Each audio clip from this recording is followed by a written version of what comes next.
हर एक स्पोर्ट्समैन का सपना होता है कि मुझे ओलंपिक खेलना और ओलंपिक में मेडल लाना है। ऐसा ही सपना हमारा विनेश फोगाट का भी था। 2-4 दिन लोग कहेंगे कि यू आर अवर चैम्पियन, हाँ आप हमारे चैम्पियन हो। अगर आप पोडियम पे ना खड़े हो ना, तब तक यार वो फील नहीं आता कि हाँ भाई हमने कुछ करा है।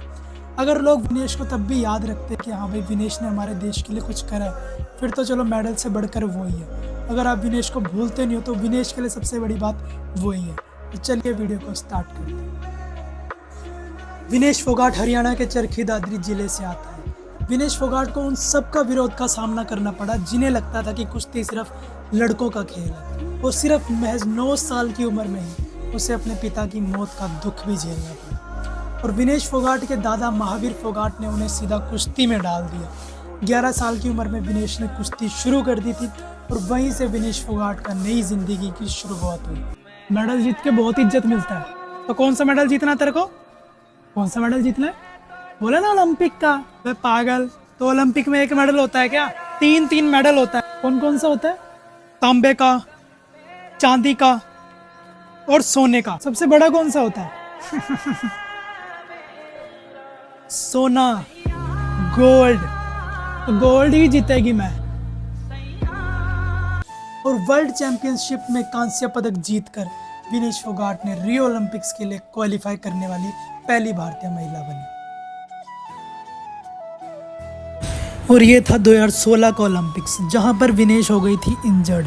यहाँ पर इनका हाथ फ्रैक्चर हो चुका था और इसकी वजह से ये पूरा ओलंपिक खेल ही नहीं पाई और वहाँ पे इन्हें बाहर जाना पड़ा।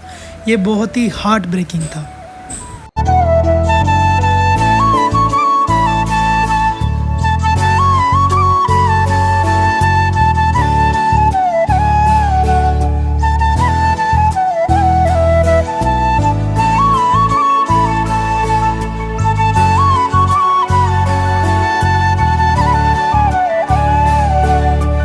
फिर आया दौर टोक्यो ओलंपिक्स का, जहां पर दूसरी फाइट में फिर विनेश फोगाट को वहां पर हार का सामना करना पड़ा।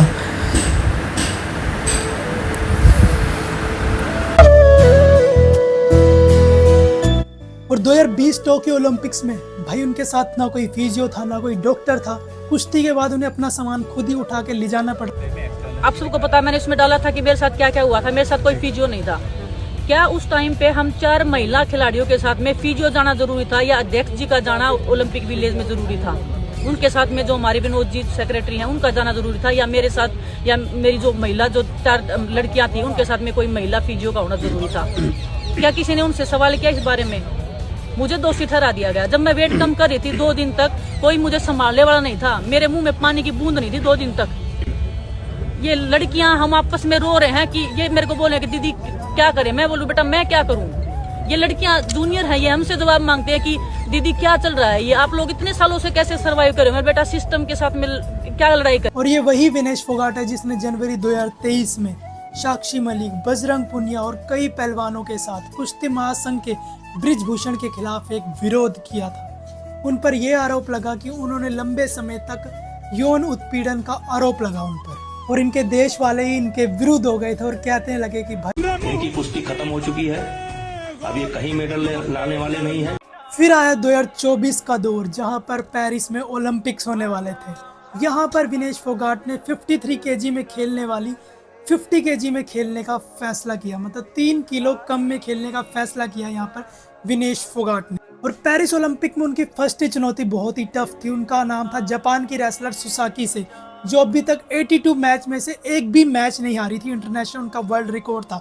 जो आज तक नहीं हारी उसे भी विनेश फोगाट ने हराया। इतिहास रच दिया, जापानीज रेसलर से जीत गई है। और सेमीफाइनल के बाद सबको लगा कि अब तो मेडल पक्का है। सबने सोच लिया था कि अब तो भारत के पास एक गोल्ड आने ही वाला है। पर किसको पता था कि रात जितनी सुहानी है सुबह उतने ही खतरनाक होने वाली है। सेमीफाइनल के बाद विनेश फोगाट का वेट आया 53 केजी और पूरी रात उसे वेट घटाने में लगी रही। भागती रही इधर उधर, कभी जंपिंग किए, कभी रनिंग की, और यहाँ तो उसके बाल तक भी काटे गए और होड़ तो और उसका खून तक भी निकाला गया। तो वो सपना जो विनेश फोगाट का था वो अगली सुबह टूट चुका था, ये खबर सुन के। इस वक्त एक बड़ी खबर आपको बता देते हैं, ओलंपिक में विनेश फोगाट अयोग्य घोषित कर दी गई है। अरे कोई बात नहीं, अगली बार ट्राई करेंगे। चलो वन मोर राउंड। भारतीय पहलवान विनेश फोगाट ने कुश्ती छोड़ने का ऐलान कर दिया है। आप ही तो कहते थे कि असली जीत खिलाड़ी को हराने में नहीं होती है, असली जीत उस आवाज़ को हराने में होती है जो तुमसे रोज़ कह रही है कि तुम पहले ही हार गए। मुझे भी उस आवाज़ से जीतना है सर, मुझे भी उस आवाज़ से जीतना है।